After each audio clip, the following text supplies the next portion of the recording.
questions, the last one that I'd like to also mention is what is called Act 22 of 21, which some people commonly known as Bill 17. 22 of 21 is the law. There's no more Bill 17. Bill is when something is proposed as a law. And before it becomes a law, it is called a bill. Once it's passed by Parliament, it's assented to by His Excellency the President, it becomes law. And that's when it's called an act.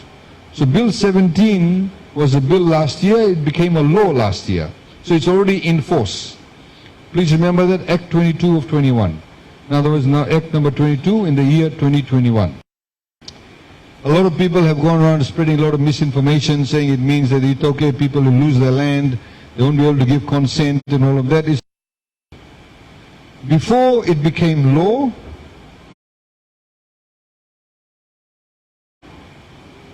for if John here wants to lease his land, say for agriculture purposes, there are 5 things that he or the Matangali, the landowners, must agree to. He says, I want it for agriculture purposes. They have to agree it's for agriculture. 60% of the members of the landowning unit must agree that it can be leased out. Then they have to also agree for how long. You may want it for 99 years. They have to agree to that. Then they also have to agree when TLTB comes and does the assessment. They'll say, okay, you have to pay a premium of, say, $10,000. They have to agree to that. Then they also have to agree how much he'll pay on a yearly basis for the lease. The 5 components the landowners have to agree to before he can get a proper lease. That was the law before Bill 17.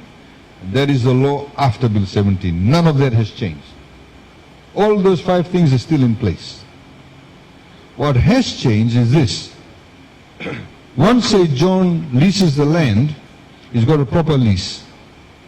And then he says, okay, I'm going to start my agriculture very soon. In a year's time he starts. Then he says, oh, hang on, it's got no water. I want to connect it to water. For him to get Water Authority Fiji to even connect it to water, even though he's got a proper lease, he doesn't go to the landowner, he has to go to TLTB for consent. Now, landowners have never consented in that,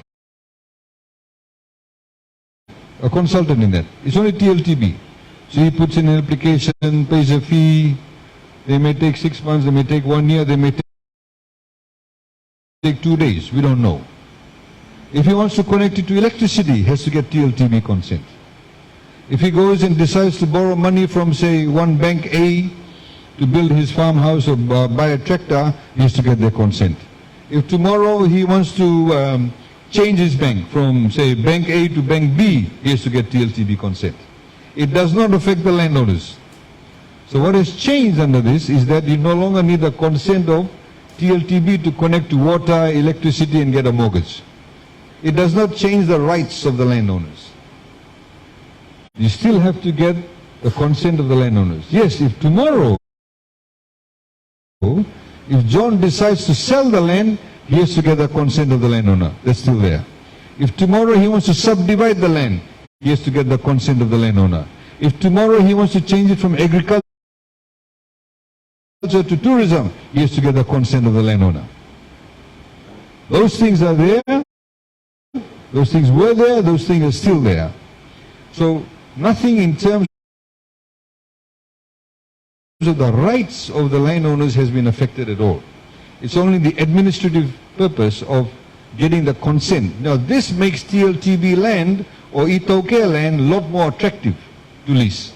Because he knows once he's leased the land, the landowners agreed to all those things, he can now go and do his development. He does not have to wait for 6 months or whatever to get the consent to connect to water, electricity, etc. So we've done the same thing with the government land. Because before with government land or state land, you had to get the consent of the director for lands also. For water, electricity, mortgage, all of that. That we've also taken away. Because now once he gets the lease, he can go and do what he needs to do and work within the lease. Every 5 years, the rent is reviewed. All the system is still in place. So there's a lot of misinformation about it. Please try and understand that. and it's the law is published online. You can go and see what's there about it.